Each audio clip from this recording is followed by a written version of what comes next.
Cette vidéo est sponsorisée par Nalo, une plateforme d'investissement. Plus d'informations en fin de vidéo. Il est l'un des visages et des noms les plus connus au monde. Et bien que ses théories physiques soient très difficiles à comprendre, sa photo la plus répandue le montre en train de tirer la langue comme un enfant. Ses découvertes ont façonné notre siècle, et il serait sûrement le premier nom à être choisi s'il fallait illustrer le terme de génie par un visage dans le dictionnaire. Et pourtant, on est peu à connaître qui il était avant d'avoir ses mythiques cheveux blancs. Aujourd'hui, on va parler de la vie d'Albert Einstein.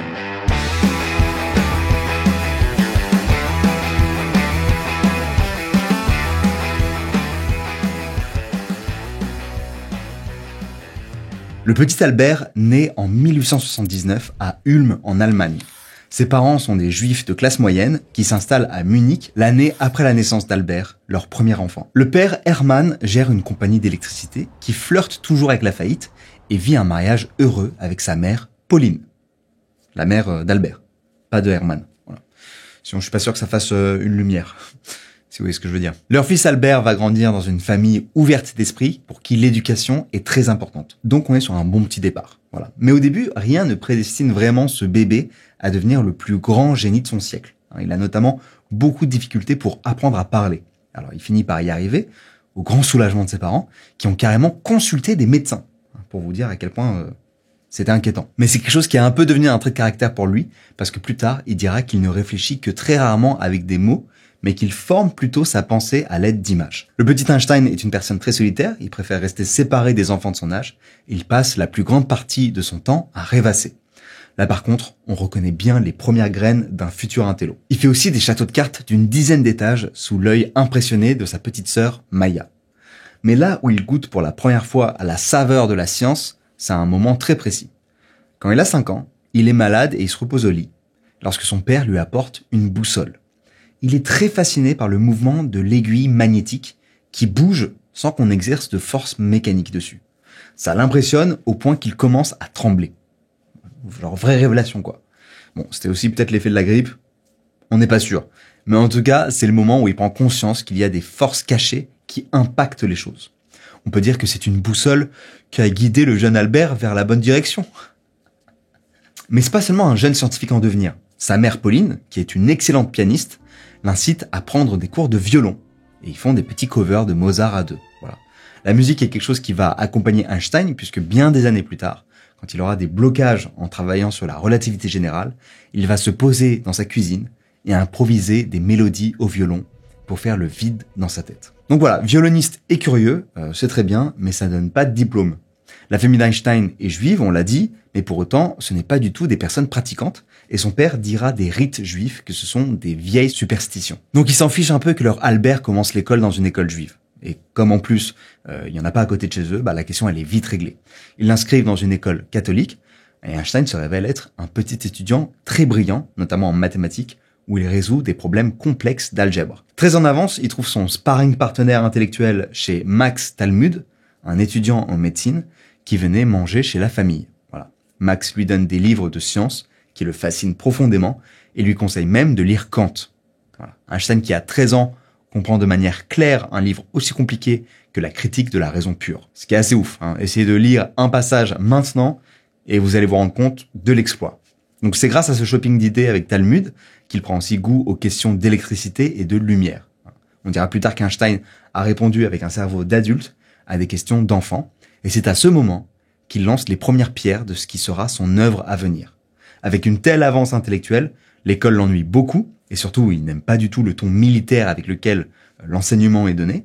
Il va garder de ses premiers contacts scolaires une grande méfiance contre tout ce qui touche à l'autorité et au dogme, et ça va le suivre toute sa vie, non seulement dans son travail, mais aussi dans sa manière de voir et de vivre le monde. Ce malaise scolaire va encore s'accentuer, puisqu'il va devoir quitter son école à 15 ans, probablement viré, parce que son insolence agaçait ses professeurs. Et comme ça arrive souvent, un des enseignants insulte même l'avenir et l'histoire en lui disant qu'il ne deviendra jamais quelqu'un. Mauvais pronostic. Mais ça, à l'époque, Albert le sait pas, il est vraiment dans le creux de la vague. Le business d'électricité de son père, Hermann, est en chute libre, et à la demande de ses associés de la compagnie, il doit déménager à Milan pour essayer de se relancer. Il emmène sa famille et laisse son fils à Munich pour qu'il termine l'école. Sans succès donc, puisqu'il est exclu de l'établissement. Albert a besoin d'un changement et décide de quitter l'Allemagne en promettant à ses parents qu'il va intégrer une autre école grâce cette fois à ses propres moyens.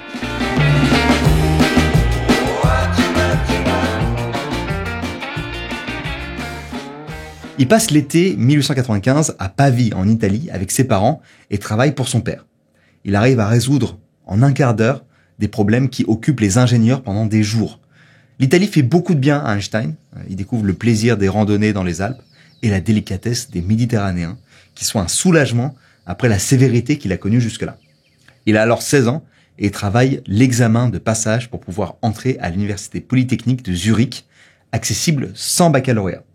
C'est aussi le moment où il écrit son premier essai de physique appelé « Sur l'étude de l'état de l'éther dans un champ magnétique ». Einstein travaille avec assiduité pour ses examens d'entrée qu'il rate brillamment. Eh ouais, même lui peut rater à l'école. Il échoue en littérature, en français, zoologie, botanique et en politique. Mais il réussit si bien en maths et en physique que l'école lui suggère de rester dans le coin et de préparer l'examen pour l'année suivante. C'est ce qui s'appelle avoir du flair. Einstein s'établit donc à Aarau, pas loin de Zurich, et là pour le coup il passe un excellent moment parce que c'est l'inverse de l'éducation scolaire qu'il a eue en Allemagne. Il y a beaucoup plus de place pour la créativité et l'échange d'idées avec les professeurs. C'est aussi un moment où sa personnalité se développe et il a de plus en plus de confiance en lui au niveau social. Il devient une personne avec beaucoup d'humour qui fait rire dans les discussions. Il tombe même amoureux d'une femme, Mary Winteler, et lui écrit ses premières lettres d'amour. Voilà. Il a un tel désir de changement qu'il abandonne carrément sa nationalité allemande. Einstein s'affirme de plus en plus après cette période déprimante à Munich et réussit finalement l'examen d'entrée pour l'université de Zurich. Comme dit une célèbre chanteuse, on ne change pas, on met juste les costumes d'autres sur soi. Et une fois réintégré à l'école, Einstein redevient l'étudiant insolent qu'il était. Un de ses professeurs, Heinrich Weber, lui dit « Tu es extrêmement intelligent, mais tu as un gros défaut. Tu ne laisseras jamais personne te dire quoi que ce soit. » Lui s'en fiche un peu. Il se fait des amis avec qui il peut désormais parler de philosophie et de science en fumant la pipe et en buvant des cafés glacés dans les bistrots. Et il rencontre une étudiante qui deviendra sa première femme, celle qui sera la grande histoire d'amour de sa vie. C'est Mileva Maric. C'est une personnalité plutôt rebelle, comme lui, et Einstein lui écrit « On comprend les âmes obscures l'un de l'autre si bien, et on boit du café, et on mange des saucisses. » Clairement, on est sur un relationship goal. Voilà. On a tous envie de ça. Ils vont vivre leur romance et leur scolarité dans cette euphorie et Einstein est diplômé en 1900 de justesse. Il obtient parmi les plus mauvaises notes parmi les gens diplômés. Comme quoi l'amour peut rendre vraiment un peu bête parfois. Voilà. Ou alors c'était pas du tout lié à sa relation. Mais je crois que c'était lié à sa relation quand même. Mais je crois qu'on n'est pas sûr. Par contre, ce qu'on sait, c'est que cette relation, c'est une petite crise chez les Einstein parce que ses parents ne valident pas du tout Mileva parce qu'elle est plus vieille. Elle a une santé fragile et elle boite. Voilà. Plus très tolérants les parents, pour le coup. D'ailleurs, autre crise chez Einstein, mais aussi petite crise pour Einstein tout court, parce que malgré son épanouissement sentimental et intellectuel, il est radicalement au chômage. Il est convaincu que Heinrich Weber, son professeur de Zurich, là, qui lui a dit une phrase un peu méchante, le sabote en lui donnant une mauvaise réputation dans le monde académique. Il pense aussi qu'il y a un peu d'antisémitisme qui commence à jouer. En plus, son père refait faillite avant de décéder quelques temps plus tard. Donc il n'a plus de soutien financier pour pouvoir épouser Mileva Maric, qui vient de tomber enceinte. Les galères s'accumulent, Einstein est dans la dèche, et c'est son ami Marcel Grossmann, ou Grossmann, j'avoue j'ai un doute, qui lui trouve finalement un emploi à l'Office des brevets. Einstein est content, parce que la majorité des brevets concernent l'électromagnétisme, et il se met donc dans un mood propice pour travailler sur la relativité. Et en plus, il est très soulagé d'avoir enfin des revenus. Quand il est au bureau, il termine son job avec les brevets très rapidement, et peut ensuite démarrer le travail de son côté sur ses théories scientifiques pendant 5 à 6 heures. Ce qui est quand même beaucoup de temps dans la journée, je trouve, sur son temps horaire de travail. Mais c'est pas grave. Finalement, il trouve même que c'est reposant de faire de la science en toute liberté, hors du monde académique. Entre-temps, les choses deviennent enfin officielles avec Mileva, puisque le couple se marie en 1903. Toujours curieux et affamé d'échanges, Einstein se crée un petit club, l'Académie Olympia, avec Maurice Solovin et Konrad Habich, 2 autres amis et intellectuels avec qui il se réunit pour discuter pendant des nuits entières des œuvres de Hume et de Spinoza. Einstein savoure sa stabilité et se met très sérieusement au travail. Alors tout ça c'est très mignon, mais comment il devient la figure que l'on connaît aujourd'hui ? Eh ben c'est grâce à ce qui s'est passé en 1905, quand il écrit 4 articles qui vont révolutionner le monde de la science. Alors le but ici c'est pas de rentrer dans des détails compliqués sur la physique, mais on peut dire que grâce à ces articles, il ébauche une nouvelle théorie quantique sur la lumière et contribue de manière théorique a prouvé l'existence des atomes à une époque où il y a beaucoup d'anti-atomistes. Mais il ne se contente pas de ça, il change aussi la manière dont on conçoit le temps et l'espace grâce à la relativité. Et puisqu'il lui fallait aussi un hit commercial, il produit la formule scientifique la plus connue, E égale mc2.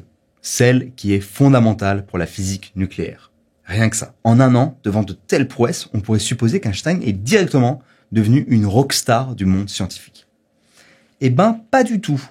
Malheureusement, la vie n'est pas aussi simple, mais ça attire au moins l'attention d'un physicien très reconnu, Max Planck. Les deux scientifiques commencent à s'écrire pour discuter des théories novatrices d'Einstein. Et du coup, Einstein hésite un petit peu à surfer sur cette vague pour devenir professeur d'université et se fait finalement convaincre par un poste à l'université de Berne, puis par une promotion, un an plus tard, à Zurich, là où il était étudiant.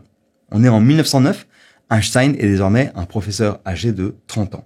C'est un enseignant impliqué et disponible, et à la fin de plusieurs cours, il n'hésite pas à demander à ses étudiants s'ils vont sortir au café dans la soirée. Petite pensée émue pour les gens qui ont loupé un verre avec Einstein. Il y en a, c'est sûr. Alors il a désormais un peu la bougeotte, parce qu'en 1911, il accepte un autre poste à l'université de Prague, malgré une pétition de ses étudiants de Zurich et de Mileva qui ne voulaient pas de ce départ. C'est aussi l'année où il participe à la célèbre conférence de Solvay avec tous les scientifiques les plus connus d'Europe, dont Max Planck, Henri Poincaré ou encore Marie Curie. Et là, du bas de ses 32 ans, Einstein est le plus jeune de l'Assemblée et c'est un événement qui augmente fortement sa popularité dans le monde scientifique.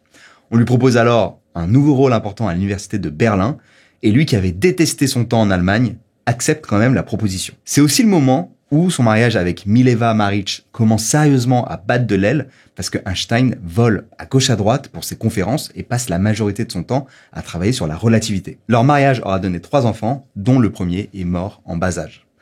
Dans les conditions du divorce, Einstein promet que si jamais il gagne le prix Nobel, il donnera l'entièreté de la récompense financière à Mileva. Un peu confiant comme mec, on va pas se mentir. Entre-temps, l'histoire sonne à la porte et prépare un autre divorce, celui avec la paix. On est en 1914 et Einstein voit arriver pour la première, mais pas la dernière fois, la guerre.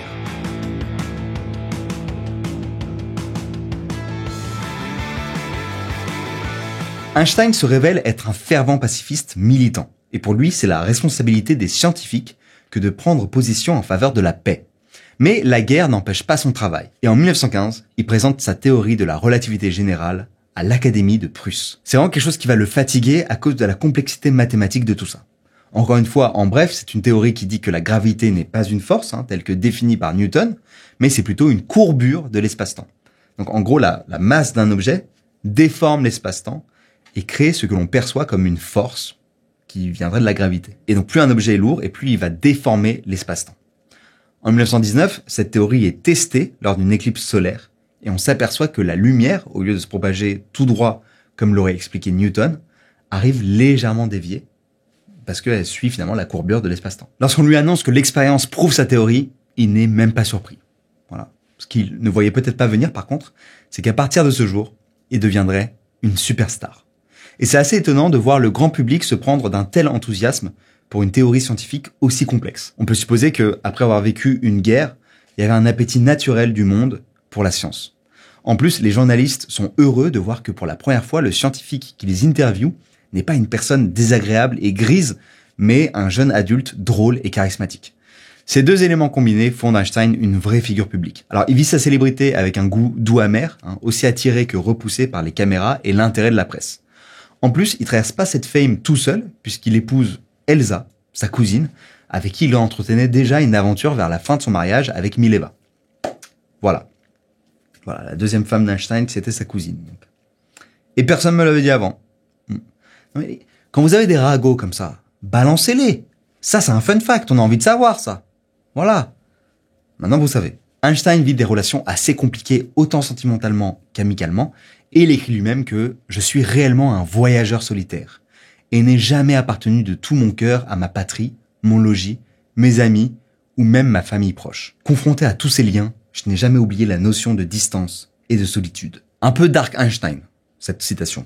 Mais c'est ok. Alors ça tombe bien parce que l'amour généralisé du monde pour la relativité va le faire voyager, États-Unis, Angleterre, Japon, et c'est entre ses aventures, en 1922, qu'il reçoit une nouvelle assez forte. Il vient d'être choisi comme prix Nobel en physique, pour l'explication de l'effet photoélectrique, alors qu'il était déjà nominé depuis une dizaine d'années. Donc voilà, il l'avait prévu, il l'avait dit, hein, et donc il fait ce qu'il avait promis, il envoie la récompense équivalente à 10 fois le salaire annuel d'un professeur. Il envoie sa récompense totale à Mileva Maric. Et pour rire, il écrit même dans la foulée à ses fils « Vous allez bientôt être si riche que je vais devoir vous emprunter de l'argent. » Prix Nobel avec un tel humour. Pépite. C'est pas un combo très commun. Mais même les prix Nobel peuvent se tromper. Einstein prédit que l'univers est fixé et statique. Il introduit même la constante cosmologique pour poser l'univers statique dans ses équations. Mais en 1929, Edward Hubble constate que les galaxies s'éloignent de nous. Ce qui prouve que l'univers, en fait, est en expansion. C'est un peu...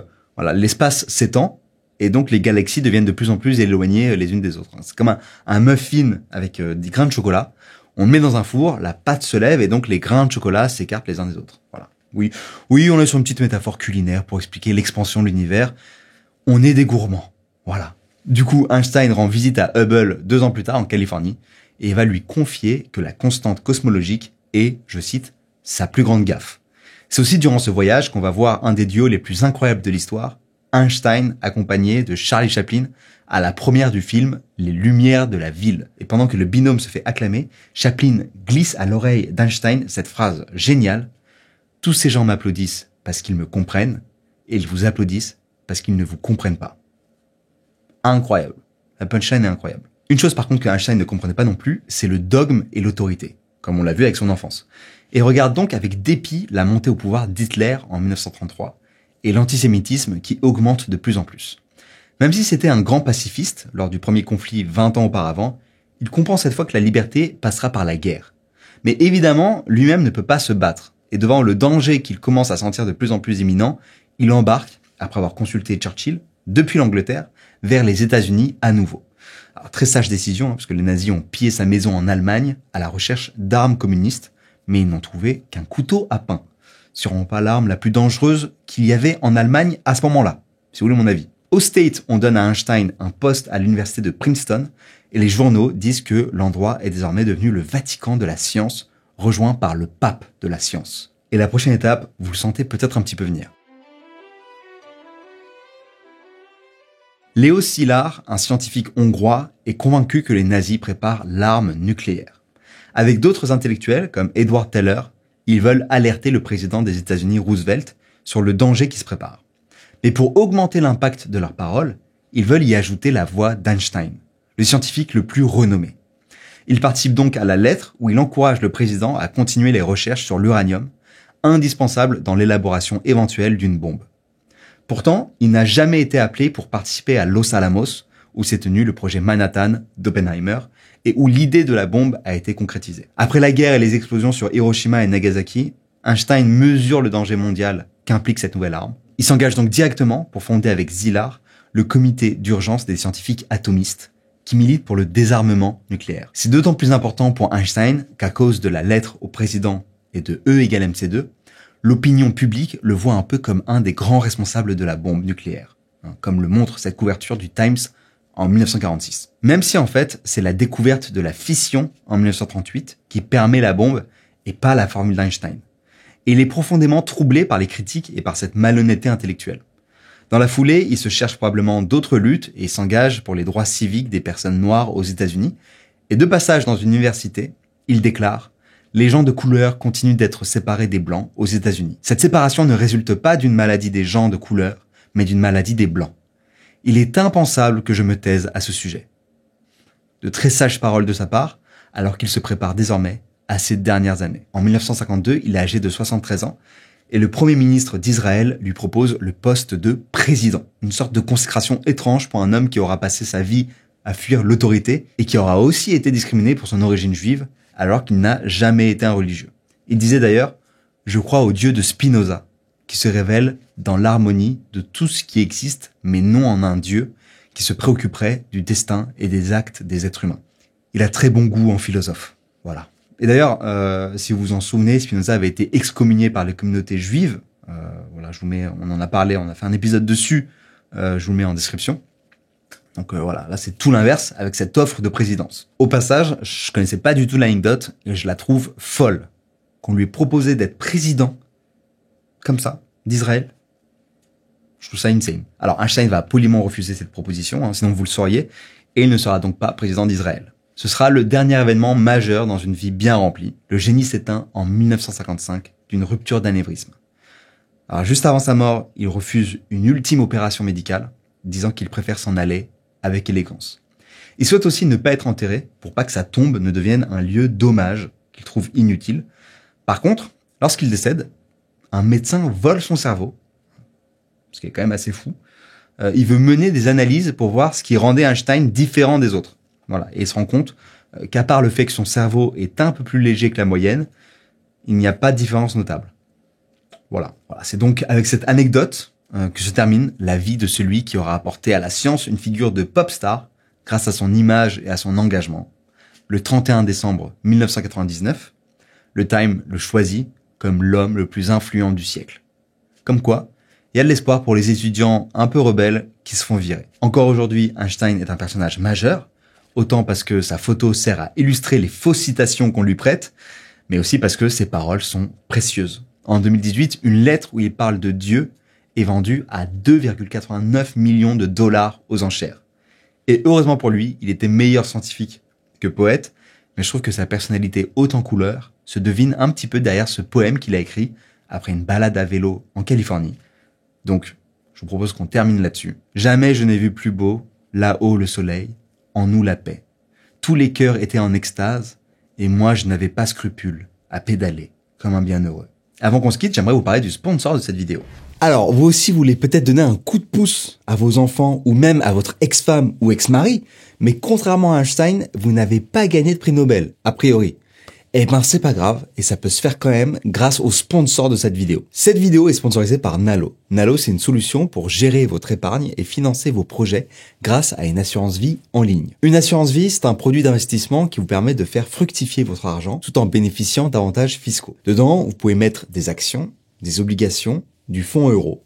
On peut mettre plein de trucs dans une assurance vie. On peut même mettre des cryptos et de l'immobilier. Et ça vous rapporte plus ou moins suivant ce que vous mettez dedans. Sauf que vous savez peut-être pas quoi mettre dedans. Et c'est là que Nalo intervient. Nalo, ça vous aide à choisir les meilleurs placements pour votre assurance vie en fonction de vos objectifs. Ça, c'est une différence avec d'autres acteurs du marché. C'est que normalement, c'est en fonction de votre profil, en mode plus ou moins risqué. Mais pour Nalo, quand on répond à ce genre de questionnaire, pour savoir quel type de profil il faut qu'on ait, on est trop biaisé. Donc le mieux, c'est de faire ça par objectif et en fonction de votre objectif. Par exemple, préparer votre retraite ou bien acheter un appartement. Alors, ils n'ont pas une dizaine de portefeuilles et ils vous pluguent sur l'un d'entre eux. Non, ils ont des algorithmes qui vous font vraiment un portefeuille sur mesure. Par exemple, dans cette simulation sur 40 ans où je mets 5 000 € au début et ensuite 200 € par mois, ils me font une répartition sur mesure de ce dans quoi je vais investir via l'assurance vie. Et cette répartition, elle change avec le temps pour coller au mieux à ma situation personnelle. Pour ça, ils prennent des frais entre 0,85% et 1,65%, mais il n'y a pas de frais d'entrée ou de sortie. Je trouve que c'est un super move pour celles et ceux qui ont la flemme de s'intéresser à ces sujets et qui veulent juste un truc automatique sans charge mentale. Au passage, les assurances vie des banques traditionnelles, c'est nul au possible. Je vais vous donner mon expérience personnelle. À mes 18 ans, j'avais genre mis 2100 €, ce qui était genre énorme pour moi à ce moment-là. C'était en 2008. Aujourd'hui, c'est devenu 2300 €. Voilà, les 2100 sont devenus 2300. En 16 ans, j'ai gagné 200 €. Horrible. Donc Nalo propose une alternative beaucoup plus performante et moderne. Grâce à leur partenariat avec Generali et Apicil, ces deux des plus grands assureurs d'Europe, vos investissements, ils sont entre de bonnes mains et il y a de solides garanties derrière.